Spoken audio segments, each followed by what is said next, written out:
Bonjour, bienvenue sur Venez Résonnant. Nous sommes très heureux d'être avec vous. Au nom de l'équipe Venez Résonnant, je vous salue. Vous tous qui nous suivez, qui suivez cette étude dans le monde, nous vous saluons et que la paix de Dieu soit avec chacun d'entre vous. Aujourd'hui, nous allons commencer notre série. La série intitulée L'Islam à l'épreuve. Dans cette série, suite à plusieurs demandes, nous allons résoudre certaines questions que quand vous êtes face à un musulman, ce que vous devez répondre, comment vous pouvez, à partir du Coran, lui répondre. Et donc, n'hésitez pas, surtout, à vous inscrire dans notre page Telegram que vous voyez la description de cette vidéo. Et comment, pourquoi? Parce que les documents de ces études, on met dans nos différents groupes. Ainsi, vous pouvez le télécharger et l'étudier pour vous-même. OK? C'est très important. Inutile de nous envoyer les mails. Vous avez notre groupe qui est là, Telegram. OK? Donc, l'islam à l'épreuve. La Bible et le Coran, où se trouve la vérité? Parce que nous allons faire une comparaison. On va parler dans tous les détails, mais on va voir ce qu'il faut comprendre. Quand vous êtes face à un musulman, quand vous lui pointez un passage du Coran, comment vous pouvez amener le musulman dans son propre Coran? Parce que généralement, les musulmans ont l'avantage quand ils sont devant les chrétiens, parce que les chrétiens ne connaissent même pas le Coran. Ils sont totalement ignorants des tactiques qu'on enseigne aux musulmans qui font l'apologétique, comment ils peuvent aborder les chrétiens et peut-être les faire douter de leur foi. Comme récemment, on a reçu le mail d'un chrétien parce qu'il a vu un document qui parlait des contradictions dans la Bible écrit par des musulmans. Il a commencé à dire qu'il doute de sa foi. Pourtant, on a un document qu'on a mis dans le groupe qui répond à toutes ces questions et ça montre que la foi de ce chrétien ne reposait sur rien. Et c'est pourquoi on se pose souvent des questions. Comment on peut devenir chrétien sans d'abord préalable, sans d'abord résoudre cette question de la véracité de la Bible et toutes les autres choses? C'est ça, c'est une question. Comment les gens 10 ans dans le christianisme, 5 ans, 20 ans, et c'est à ce moment-là qu'ils se posent la question si Jésus a existé historiquement et toutes ces choses. Ça, c'est des choses qu'on doit résoudre. La foi chrétienne n'est pas basée sur les sens. Il y a des faits concrets, historiques que le chrétien doit avoir comme élément. Donc, voilà un peu pourquoi il est important pour nous de pouvoir, si nous voulons évangéliser, si nous voulons échanger avec nos contacts musulmans, il y a des choses que nous devons savoir. Dans la comparaison du Coran et la Bible, je vais aller sur quelques points simples. Si vous voyez que je vais vite, ne vous inquiétez pas. Comme on a dit, le document, vous allez l'avoir dans nos groupes PDF. OK? On va voir le document PDF. Donc, par où commencer la comparaison entre ces deux livres? J'ai intitulé ici Inspiration versus récitation. Vous allez vous comprendre pourquoi. Inspiration versus récitation. Lorsque je parle de récitation, je parle beaucoup plus du Coran. Le Coran, dans l'islam. Le Coran, Al-Quran, comme on le dit souvent, qui veut dire récitation. Récitation. Donc, le mot est venu à désigner le texte lui-même. Le fait que le Coran a été dicté à Mohammed.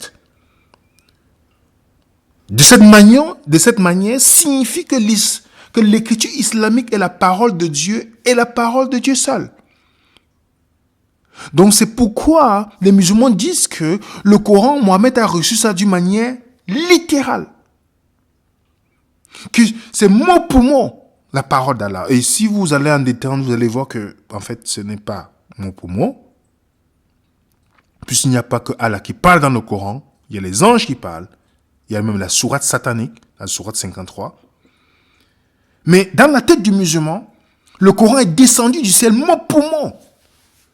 Donc la différence entre inspiration et récitation explique pourquoi. Pour pour les lecteurs musulmans, la Bible ressemble trop à un livre humain pour être la parole de Dieu. Ok? Pourtant, le Coran vient directement de Dieu. Et le Coran n'est que la parole de Dieu en arabe. Vous comprenez? Ce n'est que la parole de Dieu en arabe. Dans les traductions, quand vous commencez à aller plus loin dans la discussion avec les musulmans, ils vont vous dire non. Si vous voulez vraiment comprendre le Coran, il faut que vous le lisez en arabe. La science du Coran, c'est en arabe. Lorsqu'il commence à vouloir fuir un peu dans l'échange. Donc, c'est pourquoi on parle de récitation. De récitation. Et la première révélation à Mohammed est venue dans l'an 610 de notre ère. Donc, au cours de cette décennie, de cette période, Mohammed a transmis de nombreux autres versets à ses scribes, à ses compagnons, pour qu'ils mémorisent et les enseignent. C'est une transmission orale. Mohammed n'a rien écrit. Ok? Et ces versets étaient écrits sur les tiges de feuilles et de palmiers, ou des pierres plates et autres matériaux. Il n'existait pas de manuscrit complet du Coran à son époque. Okay? Et la révélation du Coran a cessé à la mort de Mohammed en 632. Et voilà un peu ce que le Coran dit de lui-même. En vérité, c'est nous qui avons fait descendre le Coran. C'est nous qui en sommes gardiens. Allah qui est en train de parler ici. Donc le Coran est préservé. Le Coran contient 114 chapitres. Et comme j'ai dit tantôt, le Coran était, les versets du Coran qui étaient, entre guillemets, révélés à Mohammed, il les transmettait à ses scribes, qui devaient les mémoriser et enseigner.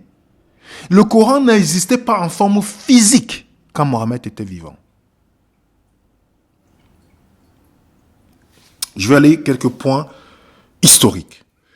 Selon les récits traditionnels, le calife Abu Bakr, premier compilateur du Coran, vous comprenez bien, les musulmans le savent, je vais vous donner, il y a plusieurs sources. Il est le premier compilateur du Coran. Sur les conseils d'Omar, craignant la disparition des témoins et mémorisateurs du Coran, il aurait changé l'un des scribes de Mohammed, Donc, le Coran a été dicté à Mohammed d'une manière que c'est après, c'est bien après. Je ne suis pas dans une source islamique. Le Coran a été préservé dans la mémoire des compagnons et sur les peaux de d'autres supports jusqu'à l'événement de Calife. Il y a beaucoup de musulmans qui ne savent pas ce que je vous dis là. C'est écrit dans leurs sources. Au cours des guerres d'apostasie, de très nombreux compagnons, ayant appris le Coran par cœur, furent tués et Abu Bakr craignait que leur disparition n'entraînait la perte du Coran. C'est pourquoi il consulta des grands compagnons à propos du Coran dans un volume pour pouvoir le préserver. La tâche fut confiée à celui qui maîtrisait mieux le Coran, Zayd ibn Thabit. À ce propos, Al-Bukhari a cité ce hadith dans son Saïd 4986. Abu Bakr me convoqua à la suite du massacre de Yamana et j'eus la surprise de trouver Omar à ses côtés. Il me dit, Omar vient de me dire ceci. Une tuerie eut lieu à Yamara au sein des lecteurs du Coran. Je crains que si ceux-ci continuent de se faire tuer sur les champs de bataille, une bonne partie du Coran risque de se perdre. C'est pourquoi je pense que tu devrais faire rassembler le Coran. J'ai dit à Omar, comment vas-tu faire quelque chose que le messager d'Allah n'a pas fait? Omar dit, au nom d'Allah, c'est mieux. Puis il n'a cessé de me répéter son idée jusqu'à Allah m'a inspiré son admission. Zayd dit, puis Abu Bakr poursuivit, tu es jeune, raisonnable et au-dessus de tout soupçon, du soupçon. En plus, tu écrivais du vivant du prophète. Va collecter et rassembler les différents éléments du Coran. Est-ce que vous comprenez? De l'autre côté, certains musulmans pensent que le Coran est descendu directement Mais dans les récits historiques, le Coran, en fait, il n'y avait pas de Coran. Donc, c'est les compagnons de Mohammed qui sont mis ensemble après sa mort pour faire l'écriture. Et dans le Coran, il y a deux catégories de sourates. Il y a les sourates qu'on appelle les mécoises. Okay? Il y a les sourates médinoises. Je vais vous expliquer au fur et à mesure. Parce qu'il y a les sourates avant, qui étaient restées à la Mecque, et les sourates à la Médine, dans la fin de la vie du prophète de l'islam. Donc, pour continuer dans le Sahih el-Bukhari, on dit Abu Bakr décida qu'il était temps de rassembler ce qui restait du Coran, afin d'éviter que d'autres ne se perdent. Vous comprenez? Afin d'éviter que d'autres ne se perdent. Il chargea Zaïd ibn Thabit de cette tâche après que Zaïd eut achevé son codex vers 634 après Jésus-Christ. Celui-ci resta en possession d'Abu Bakr jusqu'à sa mort, date à laquelle il fut transmis au calife Omar. À la mort d'Omar, il fut remis à Hafsa, veuve du prophète. Ça, c'est le Sahih el-Bukhari, l'un des hadiths les plus importants que je vous cite là. Ok? Donc, sous le règne du calife Othman, environ 19 ans après la mort de Mohammed, des différents sont apparus concernant les récitations du Coran. Il y avait les différences. Donc, Othman a ordonné que l'exemplaire du Coran de Hafsa, ainsi que tous les autres documents connus, soient rassemblés afin qu'une seule version officielle puisse être compilée.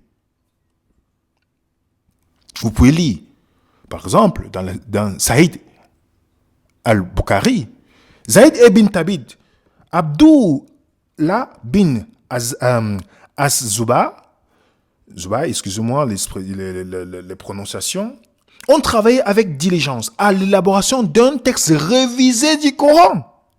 Lorsqu'il fut terminé, Othman envoya à chaque province musulmane un exemplaire de ce qu'il avait copié et ordonna que tous les autres documents, qu'il s'agisse de manuscrits fragmentaires ou des copies entières, soient brûlés.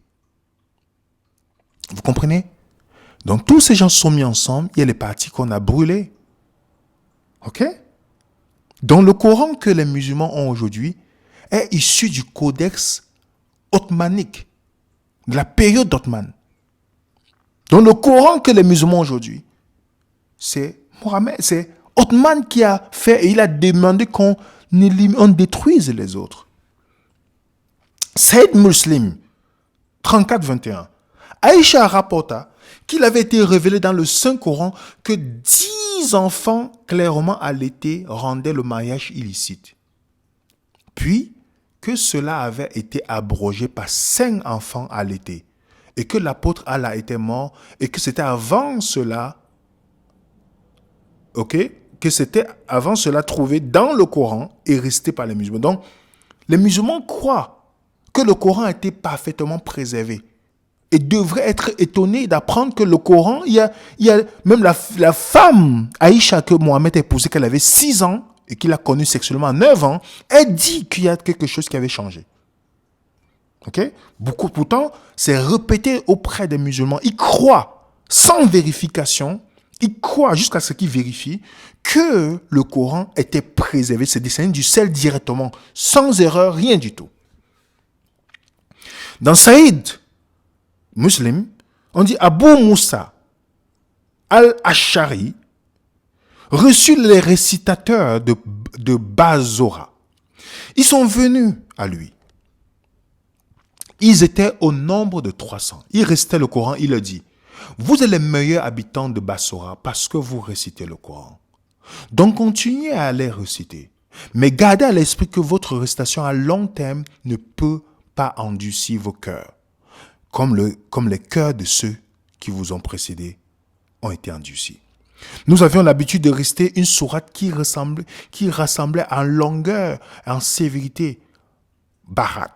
Je l'ai cependant oublié à l'exception de ce verset. Vous voyez? S'il y avait 2 vallées remplies de gens riches, le fils d'Adam aurait voyagé dans une autre 3e vallée parce que rien ne pouvait satisfaire l'estomac du fils d'Adam à l'exception de la boue. Et nous avions aussi l'habitude de réciter une sourate qui ressemblait à l'une des sourates de Moussa bin Bihad, mais je l'ai oublié. Donc, vous comprenez que il y a certains, c'est écrit dans les racines, Sahih Muslim, c'est l'un des deuxièmes hadiths les plus importants de l'islam. Mais c'est reconnu qu'il y a des sourates qui ont été oubliées. Saïd al-Bukhari, on nous dit par exemple, Ubay était le meilleur d'entre nous dans la récitation du Coran. Pourtant, nous avons délaissé une partie de ce qu'il a récité. Ubay dit, je l'ai appris de la bouche du messager d'Allah et je ne le délaisserai pour quoi que ce soit. Donc, il y a certaines sourates de Ubay qui a été le meilleur réciteur parmi, mais finalement, on n'a pas pris en compte.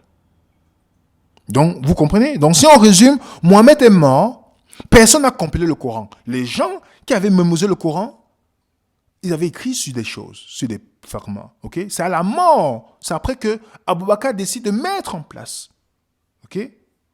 De rassembler le Coran. Et parmi, on confie à Zaïd. Mais parmi les réciteurs, il y a d'autres qui ont été oubliés. Je vais vous donner par exemple une confirmation d'un apologie, celui qui fait l'apologétique des musulmans, il défend la foi musulmane. Il a une chaîne YouTube, il a presque 600 000 abonnés sur YouTube. Il s'appelle Yassi Gadi, très connu dans le monde musulman. Dans une interview qu'il fait avec Mohamed Ijad, qui est aussi un grand défenseur de la foi musulmane, il reconnaît. Après, ils ont supprimé la vidéo 30 minutes après de cette interview. Mais les gens avaient vous savez comment ça se passe, avaient téléchargé. Et voilà ce qu'il dit dans la vidéo. Il y a des zones d'ombre dans le récit traditionnel. C'est ce que je veux dire. Le récit traditionnel ne parvient pas à répondre à certaines questions impérieuses. Ok? Donc, Zaïd, il reconnaît quelque chose que beaucoup de musulmans ne connaissent même pas dans l'histoire. Il continue, dit, selon la tradition islamique, ce serait la révélation du Coran qui aurait été faite en différentes versions et différentes lectures, toutes canoniques. Ce qui n'est pas en fait qu'une explication développée ex post par l'apologétique musulmane pour tenter de réconcilier le récit mythique de la révélation du Coran et sa préservation parfaite avec l'existence bien réelle de dizaines de versions différentes du texte coranique en arabe, issues du long processus historique d'élaboration du Coran. Eux-mêmes, ils le savent, que le Coran ne descend pas du ciel et qu'il y a des choses d'ombre. Dans une vidéo sur YouTube, voilà ce qu'il dit. Je mets pour que vous écoutez. So the Caliph Uthman standardized the copies of the Quran, and therefore, from his time up until our time, there has never been two copies of the Quran that are different, even in one letter or one word. Vous comprenez? Il dit ce que exactement que j'ai dit tantôt par rapport à ce que Uthman a fait. Il a rassemblé, il a dit, brûler les autres versions. Donc, il n'y a qu'une seule version que les gens aujourd'hui. Pourtant, il y a d'autres versions, qu'il y avait d'autres sourates qui sont oubliées. Vous voyez ça? Ce que beaucoup de musulmans ne savent pas. Moi, étant né du même musulman, en vérifiant, tu dis, mais comment la sourate 15 te dit qu'il y a une préservation gardien? Et en même temps, je pensais que ça venait du ciel. Mais en fait, c'est les hommes qui l'ont fait. Ils ont oublié certaines parties. Et voilà ce qu'il dit, et ce que beaucoup de musulmans font. Toujours, ce monsieur, écoutez ce qu'il dit. I think it is wise to bring it up in public. Why didn't I say it? Because it should not be said in public. I don't want to get into that issue. Okay, fine. Why do I not want to get to that issue? I don't even want to be explicit. It should only be discussed amongst those who are familiar with this science. It should never be brought up in public. This is not something you discuss amongst the masses, ya akhi. It's not wise. Vous comprenez, dit, la question sur la préservation du Coran ou de la libération du Coran, ça ne doit pas être discuté en public. Ça doit être discuté auprès des gens qui sont très intellectuels. Pourquoi? Parce qu'il y a une peur que les gens vont savoir qu'en fait, c'est quelque chose que les hommes ont fait. Ce n'est pas une œuvre divine. Et j'ai mis juste là pour vous montrer le résumé de la discussion entre eux. Ce qui est passé en vidéo, voilà le résumé. Donc, en fait, c'est pourquoi vous voyez que dans les pays musulmans, il y a ce qu'on appelle les lois anti-blasphème. Donc, pour ceux qui critiquent, si vous critiquez le Coran et Mohammed, vous risquez même la mort. Ok, c'est pourquoi À cause de ça, donc c'est grâce aux menaces et toutes ces choses-là que les musulmans ne veulent même pas se poser des questions. Si tu quittes l'islam, on va te tuer. Si tu fais ceci, donc ils ne veulent même pas se poser la question. Pourquoi? Parce qu'il y a des lois. Tu ne dois pas te poser cette question-là. Je me rappelle l'imam qui était en colère contre moi lorsque j'ai commencé à poser cette question des remises. Il était tellement en colère que s'il avait un couteau, il pouvait me mettre à la gorge. Parce que j'ai posé des questions qui ne devaient pas être posées. La remise en question du Coran. Et vous allez voir par exemple dans la sourate 4, 82, on dit, voilà ce que le Coran dit de lui-même. Ne médite-t-on pas sur le Coran s'il provenait d'un autre cas là, il trouverait cette maintes contradictions. Je vais revenir là-dessus. Je vais revenir sur cette sourate. Parce que le Coran dit qu'il est la mère des écrits. Donc, remarquez bien, je vous ai dit au début, nous avons la différence entre la récitation et l'inspiration. Le Coran, c'est la récitation. C'est le mot pour mot que Dieu a donné à Allah, à Mohammed, pardon. Que Allah a donné à Mohammed, mot pour mot, sans échange, rien du tout. Ok? Pourtant, la Bible te parle de l'inspiration. C'est pourquoi je dis inspiration versus récitation. Ok? Les chrétiens croient que Dieu a révélé sa parole par inspiration. Cela signifie que Dieu n'a jamais contourné les auteurs humains pour la Bible. Au contraire, il les a conduits par son Esprit Saint à écrire sa parole en utilisant leur personnalité et leur individualité, en tenant compte du contexte historique et culturel de ces personnes à qui il a transmis ces paroles. On peut lire par exemple 2 Pierre, où Pierre dit « Sachant d'abord ceci que nulle prophétie de l'Écriture n'est le résultat d'une interprétation privée, car jamais une prophétie n'a été apportée par la volonté d'un homme, mais c'est poussé par l'Esprit Saint que des hommes venant de la part de Dieu ont parlé. » Vous comprenez? Donc les auteurs humains de la Bible ont été activement impliqués dans le processus de la mise en place par écrit de la révélation divine. Par exemple, l'évangile proclamé par Jésus est un seul message, mais il est écrit par 4 personnes. Et c'est ça le témoignage. La différence dans le Coran, c'est qu'une seule personne elle a dit, c'est Dieu qui m'a parlé, vous devez croire que c'est Dieu qui m'a parlé, et c'est Dieu qui me parle. On lui demande de faire un miracle, il dit, le seul miracle que je vais faire, c'est le Coran. C'est ce que Mohammed répond. Donc, dans la Bible, vous avez plusieurs auteurs qui ont vécu dans des époques différentes, qui, la plupart, beaucoup ne sont pas connus, ou d'autres étaient contemporains, mais qui ont un seul message, sans contradiction du message. Ok? Sans contradiction du message. Donc, la Bible garantit sa fiabilité par un grand nombre de témoignages. Vous voyez ça? Dans 2 Samuel, l'Esprit de l'Éternel parle par moi et sa parole est sur ma langue. Donc on voit ici, donc on parle d'inspiré par le Saint-Esprit que les gens parlaient. Ok? Un homme peut écrire parce qu'il n'est pas illettré, il peut-être va avoir les erreurs de traduction, peut-être de voilà, je sais pas, d'orthographe. Mais le message, est-ce qu'il y a une condamnation dans le message? C'est ça la question. Si vous recevez une lettre du gouvernement qui dit vous avez gagné 10 milliards et qu'on ne met pas le S sur milliard, vous allez dire que non, je ne veux pas prendre l'argent parce qu'il y a un S qui manque. Non, vous avez compris le message. Vous avez compris le message. La différence, c'est que la Bible ne dit pas que c'est la parole de Dieu qui est descendue, c'est mot pour mot. C'est Dieu dit, il a utilisé les hommes pour les réécrire avec leur personnalité. Donc la Bible chrétienne a 66 livres, 39 dans l'Ancien Testament, 27. On a des auteurs différents. Ok? Donc la Bible, c'est plusieurs auteurs, un seul message. Le Coran, c'est un auteur, un seul messager. Quand on veut confirmer quelque chose, qu'est-ce qu'on va croire? Je vous donne ce petit documentaire, je ne vais pas laisser à la fin, mais pour ceux qui seront intéressés à la vidéo, on pourra mettre dans notre groupe Telegram. De nombreux textes sont des récits bibliques déjà connus. Il y a plusieurs exemplaires de pratiquement tous les livres de l'Ancien Testament, dont 20 copies de la Genèse, 17 de l'Exode et 37 du livre des Psaumes.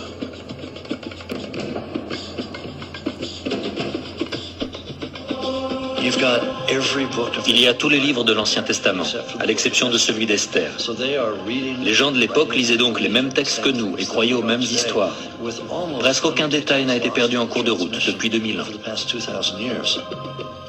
Les célèbres manuscrits de la mer Morte sont depuis le mois de juin au Canada. L'exposition de l'une des découvertes archéologiques les plus importantes du XXe siècle a été inaugurée officiellement au Royal Ontario Museum de Toronto par Dalton McGuinty, Premier ministre de la province de l'Ontario. Les rouleaux de la mer Morte sont les premiers témoins matériels des patriarches et prophètes bibliques reconnus par le judaïsme, le christianisme et l'islam. Ils sont restés cachés pendant 2000 ans dans des grottes en plein désert. Après des années de fouilles, 900 rouleaux ont été mis au jour, écrits pour la plupart en hébreu, en araméen et en grec. Les parchemins vieux de 2000 ans sont abîmés, mais leur importance historique est indiscutable. Des biblistes et des experts du monde entier visiteront le Royal Ontario Museum et donneront des conférences au cours desquelles ils souligneront l'importance des manuscrits pour le dialogue interreligieux aujourd'hui. En plus des 16 rouleaux, l'exposition présentera également plus de 200 artefacts découverts dans les grottes.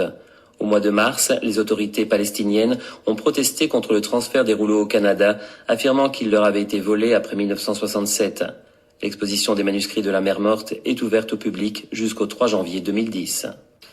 Pour approcher les trésors de Qumran, il faut se rendre au cœur de Jérusalem. Sous ce dôme, un sanctuaire. À l'abri de la lumière et de la chaleur, sont conservés 8 des plus précieux rouleaux découverts. Le rouleau le plus important que nous ayons, c'est celui-ci. C'est un de ceux qui ont été découverts par les Bédouins en 1947. C'est un fragment de ce rouleau là-bas qui est une reproduction.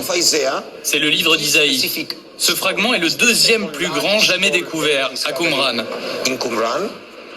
Des textes religieux, fondement de la culture judéo-chrétienne. Ici, plus qu'un musée, l'endroit serait presque sacré.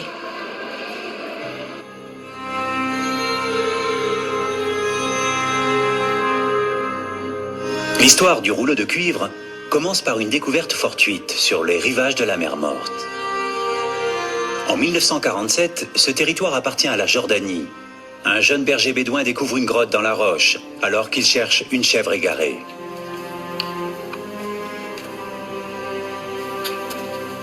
Il fait sombre, mais il trouve de grandes jarres qui contiennent des rouleaux de parchemin enveloppés dans un tissu. Il s'agit du premier des fameux manuscrits de la mer Morte qui datent du tout début de notre ère, les plus anciens textes bibliques jamais retrouvés. Leur valeur est inestimable.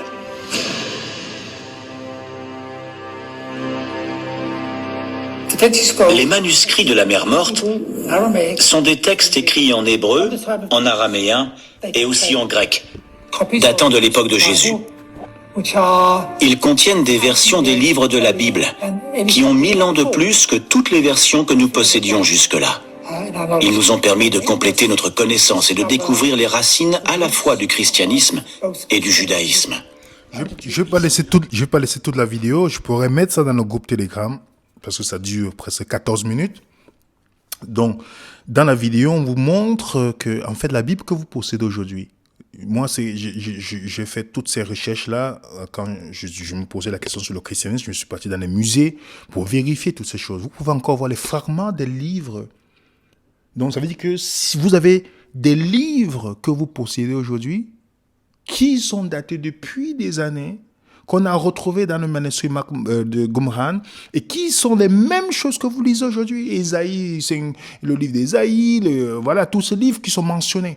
Allez, regardez, vous tapez manuscrit de Qumran, vous tapez le manuscrit de la mer Morte, qui ont été découverts dans nos grottes, on a retrouvé tout, ce qui fait que rien qu'avec ces livres, vous avez toutes les prophéties sur Jésus, c'est tout, toutes ces choses-là. Donc, vous ne pouvez pas parler de ça de l'islam, pour l'islam, ok?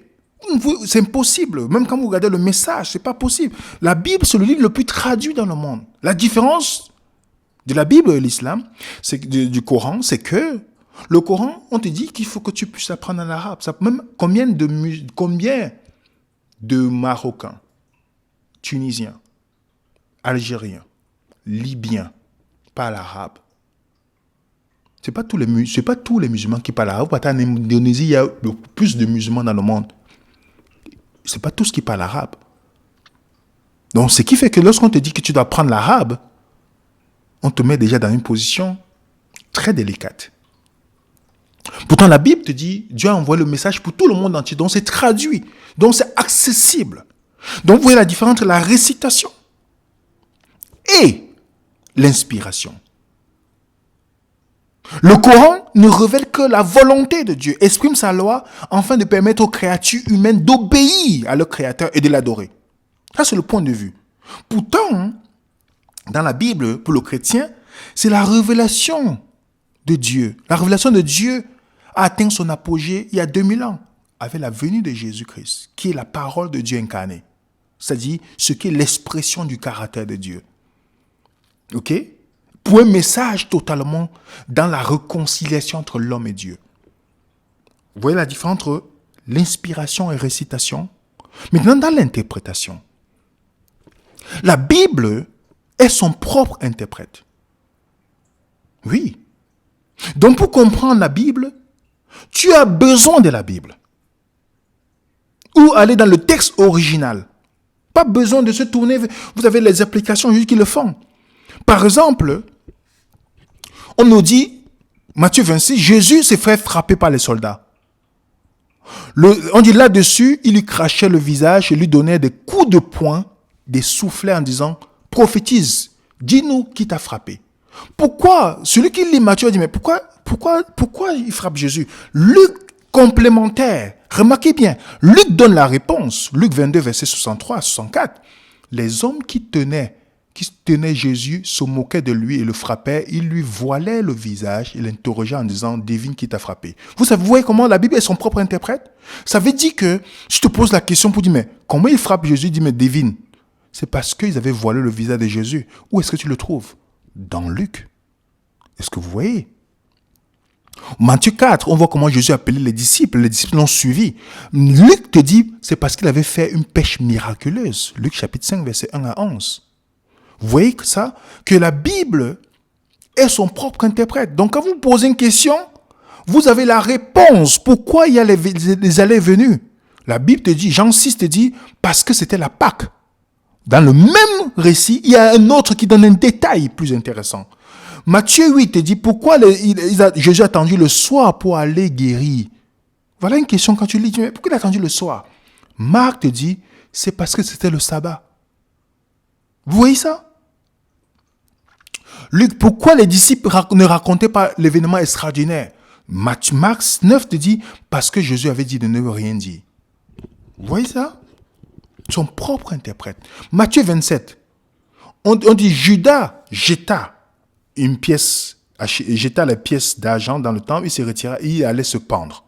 Vous lisez par exemple dans Actes, on te dit, cet homme ayant acquis un champ, avec le salaire du crime, s'est rompu par le milieu et tous ses entrailles sont répandues. Donc, la Bible te donne deux vers. Les gens vont dire, il y a une contradiction. Il n'y a pas de contradiction ici. Il suffit simplement d'utiliser son cerveau. L'auteur de Matthieu raconte en disant, voilà ce qu'il dit, il s'est pendu. L'auteur de Actes, Luc, dit, après on l'a retrouvé, s'il achète un champ, pour se pendre, il faut s'accrocher à un arbre. Il fallait mettre une pierre. C'est pas une chaise comme à notre époque. Une pierre pour monter dessus avant de se pendre. Et une fois que tu es pendu, avec le temps, la corde se coupe et tu tombes sur la pierre et ton ventre, il est tombé à partir du ventre. Et qu'est-ce qui s'est passé? Ses entrailles sont sorties. Exactement. Est-ce qu'il y a une contradiction? Non. Donc, la corde s'est coupée et le corps est tombé sur le rocher pointu sur lequel il est monté et il a levé son corps. Vous voyez? Et ils vont dire, il y a une contradiction. Non. Par exemple, Matthieu écrit que les deux bandits crucifiés avec Jésus l'ont injurié. Tandis que Luc relate que c'est un seul qui l'a fait. Et les musulmans vont dire, il y a une contradiction. Non, il n'y a pas de contradiction. Pour que les deux leçons s'harmonisent, il suffit de considérer que si les deux bandits ont commencé à blasphémer et insulter Jésus, l'un, plus tard, a été touché par le comportement de Jésus et s'est converti. Il a cessé d'injurier. Ok? Donc Luc raconte le même événement, mais à des différents moments. Vous voyez ça? Est-ce qu'il y a une contradiction? Non, les amis. Non. Donc c'est pourquoi il faut toujours aller il faut lire et la Bible est son propre interprète. Donc si vous avez les questions, vous avez par exemple des livres magnifiques qui parlent de ça.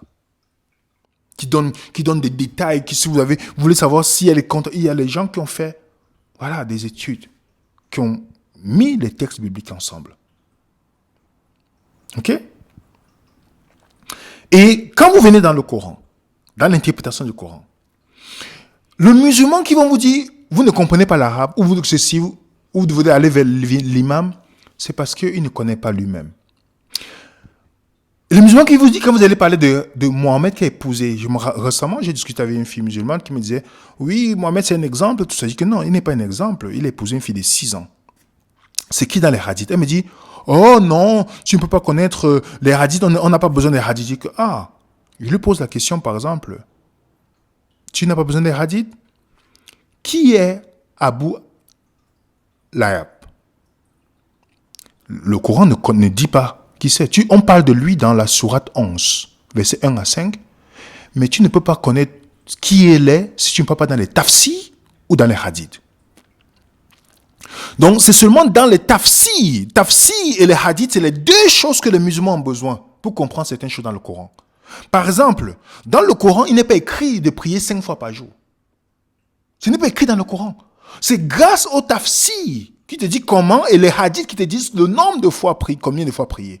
Donc, un musulman vous dit, tu ne peux pas comprendre, il faut demander à un imam, tu dis non. Si un imam vous dit, comme cet imam qui ment souvent aux gens dans la télévision, parce que pour ceux qui ne connaissent pas l'islam, si un musulman te dit, comment, pour interpréter, il faut que tu demandes à l'imam, tout ça, tu dis non.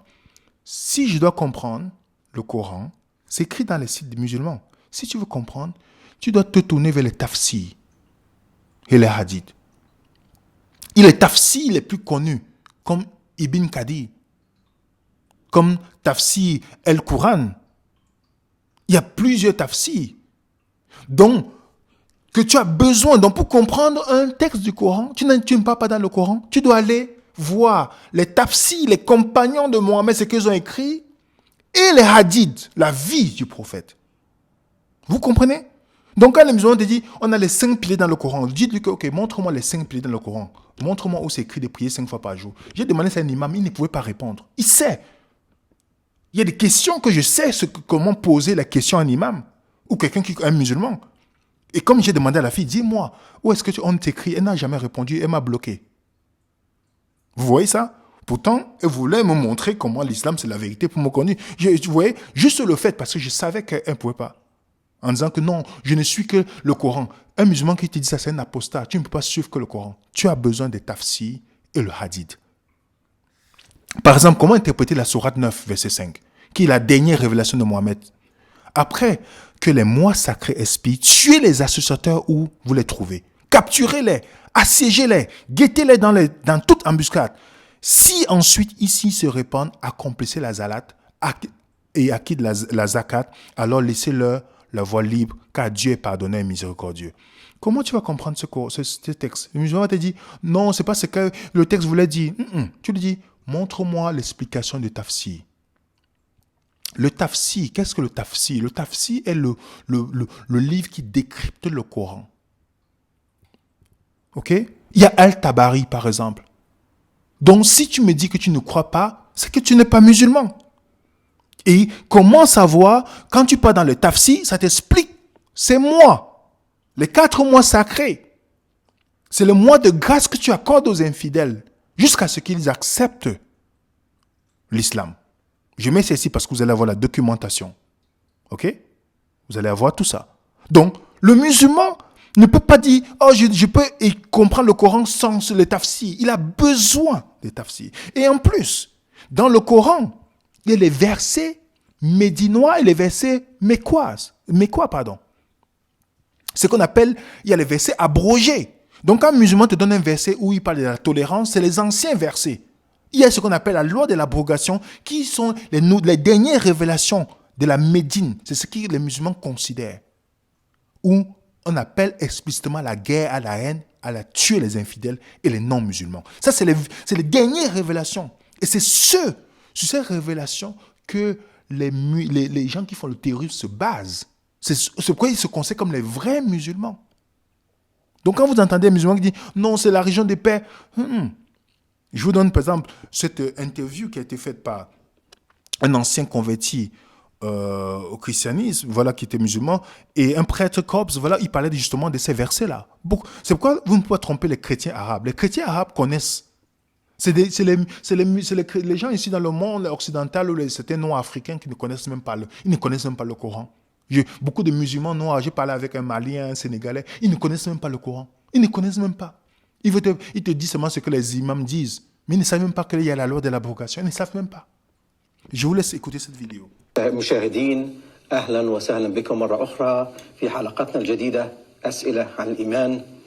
تكلمنا في الحلقات الماضية عن الناسخ والمنسوخ، وأذكر ما قرأت في إحدى السور سورة يونس الآية 94 جاء كما يلي: فإن كنت في شك مما أنزلنا إليك فاسأل الذين يقرؤون الكتاب من قبلك لقد جاءك الحق من ربك فلا تكونن من الممترين. ومعنا في هذا المساء أيضا جناب القمص زكريا بطرس، أهلا وسهلا. لو سمحت أن تلخص لنا موضوع الناسخ والمنسوخ مرة أخرى كما نكمل في هذا الموضوع. هو الناسخ والمنسوخ يعني تغيير أحكام آيات في القرآن، ومش أحكامه بس، وتغيير حاجات كتير، محو، تبديل، تغيير، زي ما شفنا في الحلقات الماضية. نعم. وجينا وصلنا احنا بالحقيقة لحد أنواع الناسخ والمنسوخ كما حددها علماء الناسخ والمنسوخ في الإسلام. نعم. وقلنا إنها 3 أنواع. النوع الأولاني هو ما نسخ حرفه وبقي حكمه. يعني ايه حرفه؟ نعم. حرفه يعني النص بتاعه، الكلام في القرآن ده اسمه الحرف او النص. نسخ النص يعني غير موجود النص، اتلغى النص. وبقي حكمه. حكمه يعني ايه؟ يعني العمل به. نعم. فلسه بيشتغلوا بيه. طب في آيات مش موجودة في القرآن ولسه بيشتغلوا بيها بحكمها؟ زي مثل احنا قلناه في الحلقة اللي فاتت: الزاني والزانية نعم يرجمان. وعمر بن الخطاب قال الآية ديت كانت موجودة، وأنا لولاش يقولوا علي أن أنا زودت على القرآن كنت كتبتها بخط إيدي. ولا زال يرجم الزاني والزانية. نعم. لا زالوا يرجمون الزاني والزانية. النوع الثاني؟ والنوع الثاني هو بقى العكس. ما نسخ حكمه بقي حرفه. نعم. يعني الكلام موجود بس ما يتعملش بيه. وده مثال ليه واحد. نعم.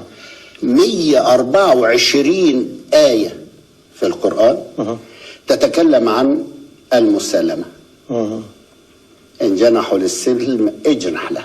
نعم. لكم دينكم ولي دين. جت آية التوبة 5. نعم. وأن اقتلوهم. فلغت 124 آية.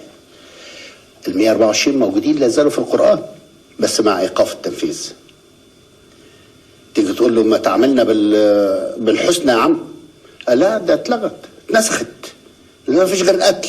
لا تقبل الإسلام وتسلم يا تتقتل. قاتل الذين لا يؤمنون بالله ولا يحرمون ما حرم الله ورسوله ولا يدينون دين الحق اللي هو الإسلام من أهل الكتاب. حتى اللي كان بيسلمهم اتلغى. طيب يبقى ما نسخ حرفه وبقي حكمه، والعكس ما نسخ حكمه وبقي حرفه. نعم. النوع الثالث بقى اللي احنا كنا وصلنا اليه وكنا هنتكلم فيه، وهو ايه بقى؟ ما نسخ حكمه وحرفه. يعني لا هو آيات موجودة في القرآن ولا بيعملوا بحكمها لحد النهارده. أين ذهبت هذه الآيات؟ هو ده السؤال الكبير. لما بنيجي بقى في الواقع نسأل علماء الناسخ والمنسوخ بيقولوا لنا حاجات بصراحة، يعني احنا عايزين علماء الأزهر يوضحوا لنا الأوضاع بتاعتها، احنا بنقراها. نعم. وطبعا لما بقول حد من العلماء يوضح لنا مش يرد كلمة وخلاص يعني يقول لا دي غلط، لا يقول لا علشان كده احتراما لعقلية المشاهد. يقولوا لنا غلط، وغلط ليه وعشان ايه، وهل هو منطق سليم ولا مش منطق سليم. شايف؟ فتصور حسيسي، قال الزهري في كتاب نواسخ القرآن لجمال الدين ابن الجوزي صفحة 33. نعم. شوف القصة دي الغريبة الشأن بقى عن النبي محمد. نعم.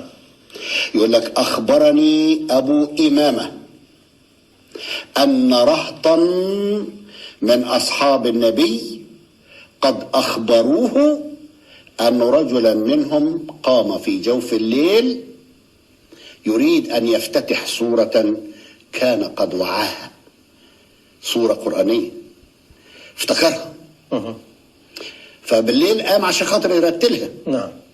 فلم يقدر على شيء منها إلا بسم الله الرحمن الرحيم. فين الآية؟ نساها. عمل ايه؟ الصبح أتى إلى النبي في الصباح. اللي بيحكي الكلام ده مين؟ الزهري في كتاب نواسخ القرآن لجمال الدين ابن الجوزي. يعني الكلام احنا بنقول. Donc vous voyez que c'est pourquoi vous avez il y a les chrétiens coptes là qui ne peuvent pas se convertir à l'islam en Égypte par exemple, dans certains pays, ils connaissent même les chrétiens musulmans, les musulmans, les chrétiens arabes, ils n'appellent pas Jésus Issa, ils disent Yassou. Parce qu'ils connaissent la langue. Il n'y a que ceux qui ne connaissent pas. Donc, entre l'échange entre Mohamed Saïd, l'ancien musulman, converti au christianisme, et le prêtre copte, ils discutent justement de ça. C'est une émission qui passe pendant 70 millions de spectateurs dans le monde arabo-musulman. Et ça choque beaucoup de musulmans qu'ils entendent ça. Donc, quand vous envoyez par exemple un musulman vous dit, point de contrainte dans la religion, en fait, il n'y a aucune religion qui existe que celle d'Allah. Donc, point de contrainte dans quelle religion? Vous lui posez la question, quelle religion? Quand vous partez dans les tafsirs, ça te dit point de contrainte dans l'islam. Vous voyez? Ça ne dit pas que tu peux choisir ta religion. Et dans tout ça, il y a ce qu'on appelle les versets abrogés. Donc, quels sont ces versets abrogés? C'est là où Allah dit d'aller tuer les non-musulmans. Ce n'est pas les premiers versets où, quand Mohamed, les révélations de Mohamed, quand il était à la Mecque, c'était les révélations où il était en minorité. Les musulmans, quand ils sont en minorité quelque part, ils vont chercher l'égalité pour tout le monde. Ils vont vouloir l'égalité pour tout le monde. Quand ils sont en majorité, ils vont demander qu'on puisse établir la charia. Vous comprenez? Donc, maintenant qu'on a vu la différence entre comment l'interprétation des chrétiens où tu as besoin de la Bible et où aller dans les textes originaux, ou le contexte, dans l'islam, tu as besoin des tafsirs et les hadiths. Ok? On est d'accord là-dessus? Dans la Bible, on dit 2 ou 3 témoins dans le Coran. Non, tafsir et hadith. Donc, un musulman, un minimum te parle quelque chose, dit, montre-moi dans les hadiths et les tafsirs. Ce musulman te dit, oh, moi je crois. Non, montre-moi dans les hadiths et les tafsirs. Ok? Et maintenant, que dit la Bible? Que dit le Coran à propos de la Bible? Les musulmans vont dire que la Bible est changée. Mais le Coran te dit le contraire. Le Coran te dit, par exemple, dans la Sourate 2, que nous, les musulmans, nous croyons, parlant musulmans, nous croyons en Dieu et en ce que nous ont révélé. Ce que nous a fait descendre vers Abraham, Ismaël, Isaac, Jacob, les tribus. Et en ce qui a été donné à Moïse, à Jésus. En ce qui nous a été donné aux prophètes venant de leur Seigneur. Nous ne faisons aucune distinction. À lui, nous sommes soumis. Dans le musulman, le Coran te dit, le musulman doit être soumis à quoi? Au Coran. Et à la Bible aussi. Il a fait descendre sur toi, Mohamed, le livre, le Coran, avec la vérité, confirmant ce qu'il y avait avant la Torah et l'évangile descendu auparavant en tant que guide pour les gens. Donc, le Coran, la Bible, était un guide. Ok? Vous avez la Sourate 4. 139, ô les croyants, soyez fermes dans votre foi, en son messager au livre qu'il a fait descendre et au livre qu'il a fait descendre avant la Torah et l'évangile. Vous voyez ça? Vous avez la sourate 544. Nous avons fait descendre la Torah dans laquelle se trouve conseil et lumière. Nous, que les gens de l'évangile chrétien jugent d'après ce que Dieu a fait descendre. Donc les chrétiens devaient juger d'après le livre qu'ils ont. Vous avez plusieurs, vous avez d'autres. Nul ne peut changer les paroles d'Allah. Donc, nul ne peut changer les paroles d'Allah. Et la Bible, le Coran te dit, si tu as les doutes sur le Coran, tu dois demander à qui? Aux juifs et aux chrétiens. Vous comprenez? Vous avez la sourate 29-46 qui dit la même chose. Donc, quand les musulmans vous disent que la Bible a été falsifiée, ils sont en train de se mettre en problème. C'est pourquoi moi je dis, ok, d'accord. Si la Bible a été falsifiée, alors que le Coran affirme le contraire, donc le Coran est faux. Et donc l'islam est faux. Donc le Coran me dit de lire quelque chose qui est falsifié. Et au deuxième cas, soit la Bible n'a pas été falsifiée, mais alors elle contredit le Coran, c'est donc celui-ci qui est faux. Donc l'islam est toujours faux. Donc dans les deux cas, le Coran dit de lire la Bible, et vous dites que la Bible est changée, donc le Coran est faux, parce qu'il te dit de lire quelque chose qui est falsifié. Dans l'autre cas, si la Bible, même si la Bible n'a pas été falsifiée, le Coran est toujours faux. Pourquoi? Parce que la Bible ne parle jamais du Coran. Donc si Allah, comme il a préservé le Coran, on dit qu'il préserve toutes choses, il n'a pas pu préserver la Bible. Ça, s'il est tout puissant, comment c'est possible? Et vous savez la sourate que j'ai dit tantôt, je vous ai dit que je vais revenir là-dessus. Le challenge, voilà un challenge que le Coran lance à tout le monde. Ne médite-t-il donc pas sur le Coran? S'il provenait d'un autre cas, là, ils y trouveraient cette maintes contradictions. Donc le Coran te dit que si tu trouves une seule erreur dans le Coran, ça ne vient pas d'Allah. Ça ne vient pas de Dieu d'après eux. C'est pas moi qui le dis. Et vous savez quoi?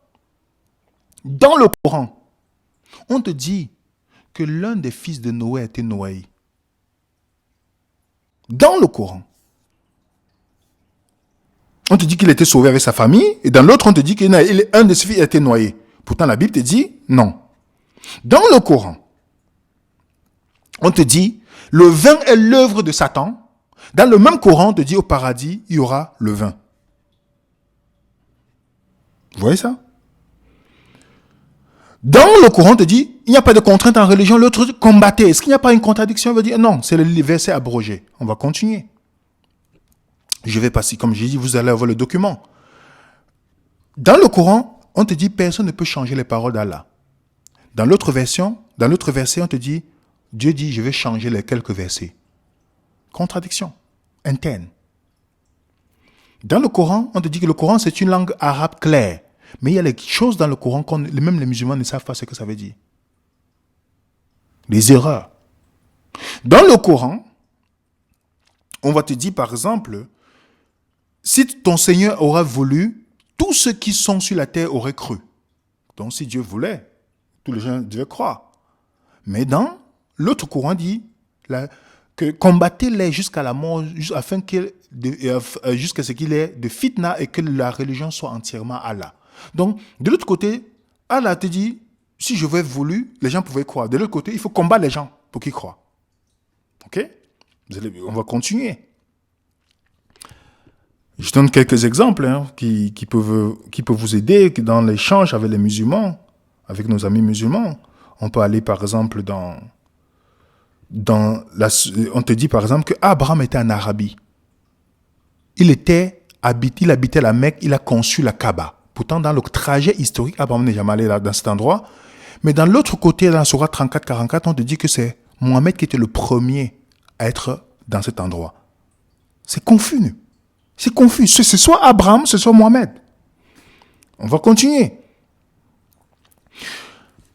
Le Coran te dit, il est permis d'épouser 2 ou 3, 4 femmes. Ok? Ou 3 ou 4. Et Allah te dit que Allah n'a voulu qu'une seule femme pour Adam. Oh, Adam habite dans le paradis. Et donc, Adam avait une seule femme. Mais Allah vient te dire, le dernier message pour l'humanité, le meilleur des messages, il te dit, tu peux épouser plus. Allah dit que il ne peut pas avoir de fils. Dans la sourate 6, verset 101. Il ne peut pas avoir de fils. Mais dans la sourate 19, pourquoi Allah ne peut pas avoir de fils? Parce qu'il n'a pas d'épouse. Mais dans la sourate 19, Marie a un enfant, mais elle n'est pas de mari. Vous voyez ça? Donc, Marie est plus puissante que de Allah dans le Coran. Je vous donne les versets que en étudiant, et quand vous posez la question aux musulmans, c'est difficile. Vous avez par exemple dans le Coran la mère de Jésus. Et écoutez bien, la mère de Jésus, dans le Coran, c'est la sœur de Moïse. Si le Coran était un livre inspiré, comment l'auteur a confondu Myriam, la sœur de Moïse, et Marie, la mère de Jésus? Comment l'auteur a confondu si c'est un livre inspiré? C'est une question qu'on doit se poser. Par exemple, dans le Coran, Allah dit qu'il n'aime pas les orgueilleux. Mais dans la sourate 59, il dit qu'il est l'orgueilleux. Quand même. Il n'aime pas les orgueilleux, mais il est l'orgueilleux.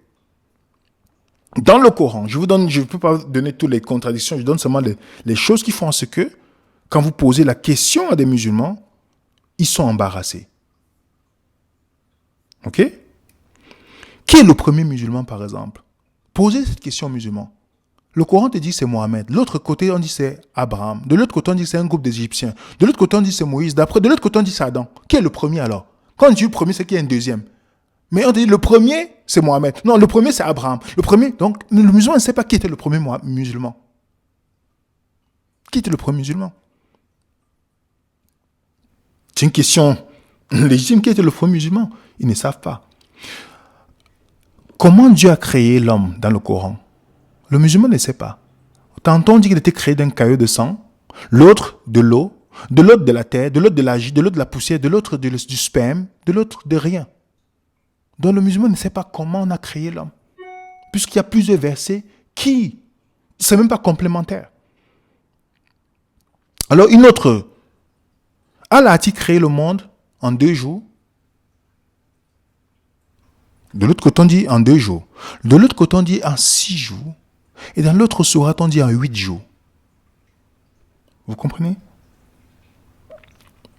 Je peux vous donner d'autres où on te dit dans l'autre Coran que pendant l'histoire de Pharaon, Pharaon est mort, l'autre il a été sauvé.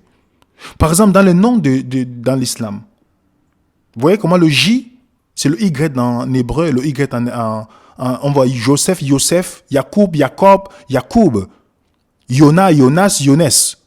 Mais quand on vient sur Jésus, subitement, c'est Issa, dans le texte coranique. Pourtant, dans l'arabe traditionnel, c'est Yassou. Pourquoi l'auteur n'a pas voulu mettre le nom de Yassou? Parce que le nom Yassou veut dire celui qui sauve. Pourquoi? Parce qu'il savait. Donc, quand vous voyez les noms dans le Coran, ne pensez pas que c'est les mêmes personnages. Quand vous voyez Jésus, ce n'est pas le même personnage que Jésus. Quand vous voyez Abraham, ce n'est pas le même personnage. J'ai donné le verset pour vous montrer que le père d'Abraham dans l'islam, ce n'est pas le même père d'Abraham dans le Coran. Donc, les gens qui disent, oh, c'est les mêmes. Non. Donc, lisez, je vous donne quelques livres que vous pouvez lire qui sont intéressants. Mais voilà le Coran. Le Coran te dit, s'il provenait d'un autre cas là, il se trouverait maintes contradictions. Vous savez que la Bible, le Coran te dit que si tu trouves une seule contradiction, ça ne vient pas d'Allah. On a trouvé combien ici? Et ça, c'est rien de ce qu'on a vu.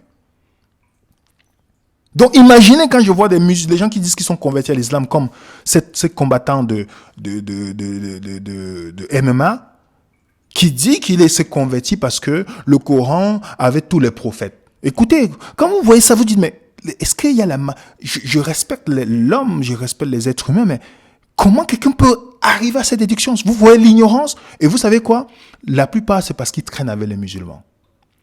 Ils doivent épouser une femme musulmane, ils doivent se convertir. Alors ils trouvent les moyens, une raison pour laquelle ils ont poussé pour aller à l'islam. Écoutez ce qu'ils donnent comme argument. Vous me dites que si c'est un argument qui vous pousse à vous convertir, écoutez bien. J'étais croyant. Alors, je dirais pas très croyant, parce que bon, on n'est jamais très croyant. Je dirais que j'étais croyant. Et puis, ça s'est passé pendant le confinement. C'était une phase où je voulais vraiment, on va dire, je voulais me marier. Je voulais me marier, je me disais, j'ai envie de me marier, j'ai envie de trouver quelqu'un avec qui j'ai envie de faire ma vie, quelqu'un de sérieux, quelqu'un de bien. Et souvent, entre jeunes, comme ça, on me dit, oh, je cherche une halal. Tu vois, je cherche une fille bien, une halal, dans le jargon, dans l'argot. Et puis, je me souviens, j'étais avec mon préparateur physique. Et vous savez, des fois, quand on est entre garçons, on parle un peu, on parle de filles, on parle un peu de tout. Et je lui disais, ah, moi, il me faut une halal, il me faut une fille bien. Et il me disait, oui, mais Cédric, tu veux une halal, mais tu fais du haram. En gros, de l'illicite. Tu fais de l'illicite, c'est-à-dire tu veux une fille bien, mais tu proposes pas des choses bien quand même. Et cette phrase, elle a résonné dans ma tête. Et puis est venu le confinement. Et je me disais, mais il a raison. Comment je peux demander à Dieu quelque chose de bien, alors que moi, je lui présente des choses qui sont pas bien. Donc je demande le bien et je présente le mal finalement. Et puis je me suis dit, non, il faut que je le mérite. Pourquoi j'aurais moi une fille bien, alors qu'il y a d'autres personnes qui se comportent mieux que moi et qui méritent des filles bien. Et puis je me suis dit, je vais arrêter les bêtises. Je vais arrêter de sortir, je vais arrêter de parler à plein de filles, je vais arrêter de me comporter mal finalement. Et j'ai décidé de bien me comporter. Je me suis dit, mais comment être un bon chrétien?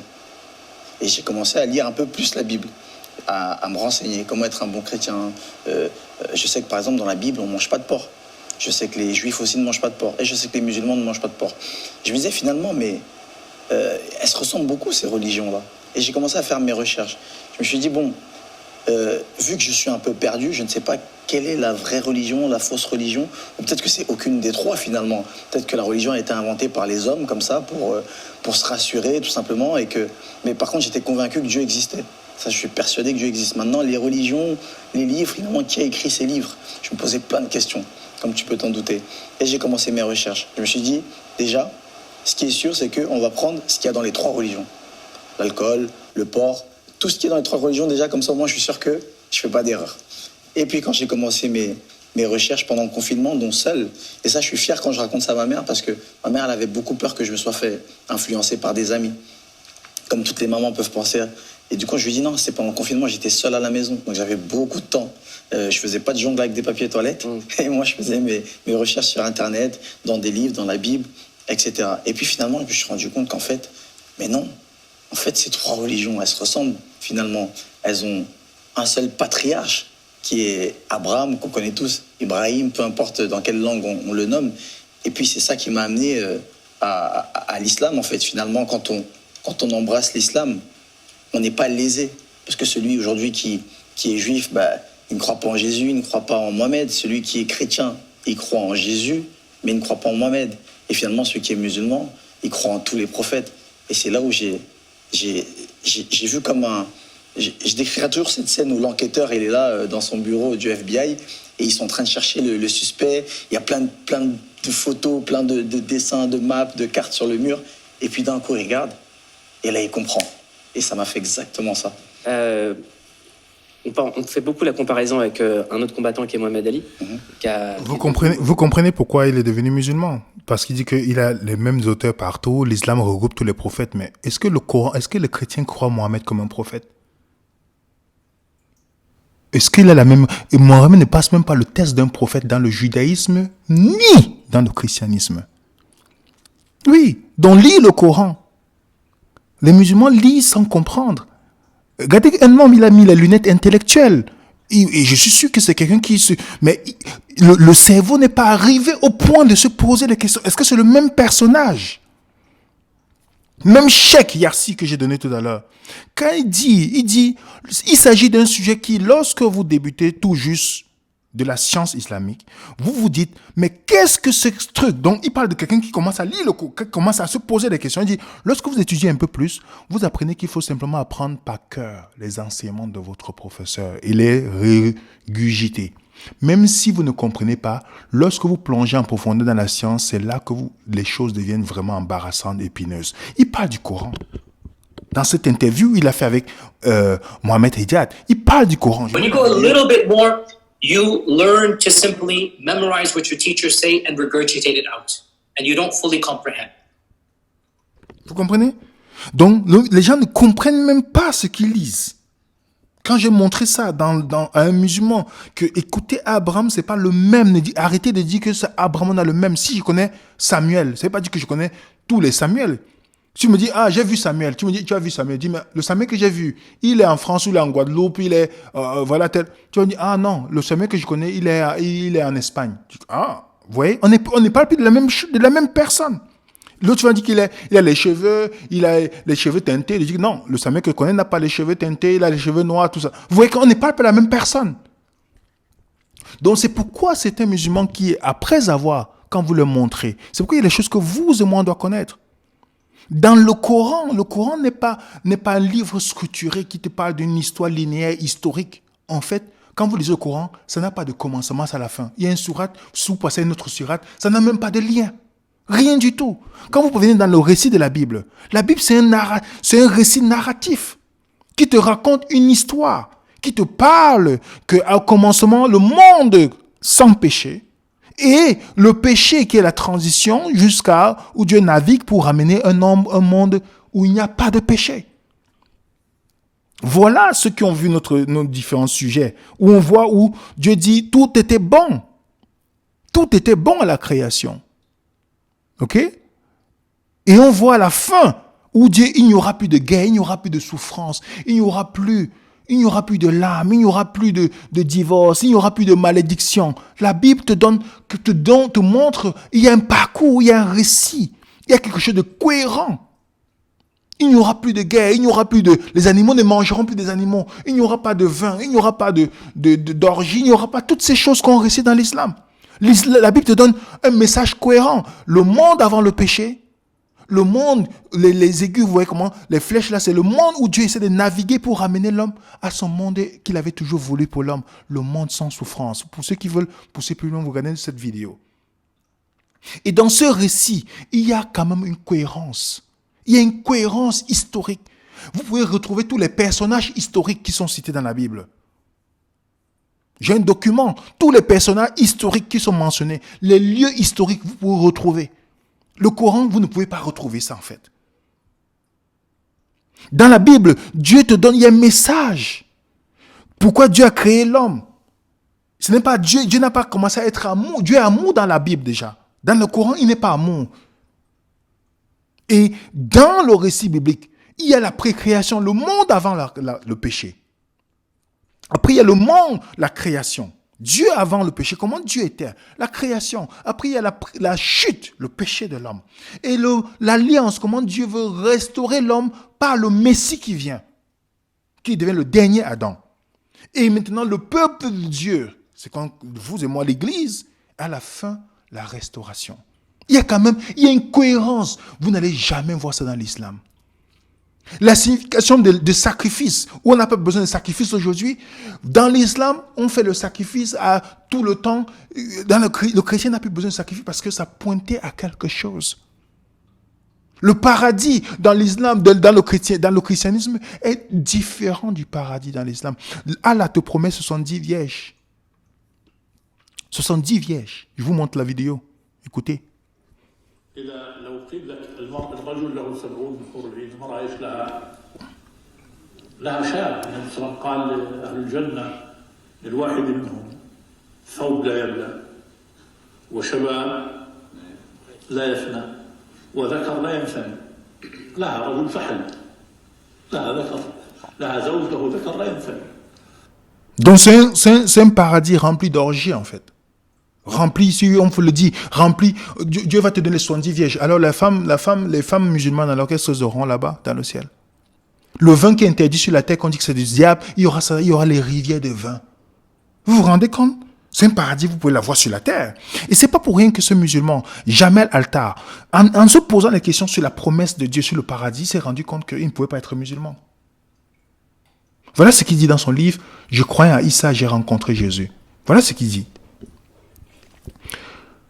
C'est pas la soumission, l'obéissance à Dieu et à son prophète que j'espérais dont méritait le paradis.